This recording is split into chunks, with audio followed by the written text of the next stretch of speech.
Hello guys, in this video I'm going to show you how to find communities on the Gardenscapes application.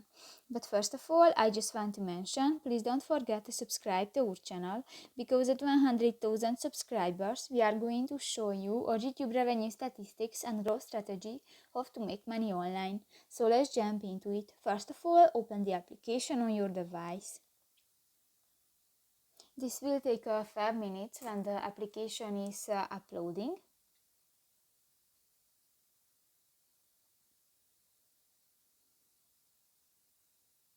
And tap to the play button.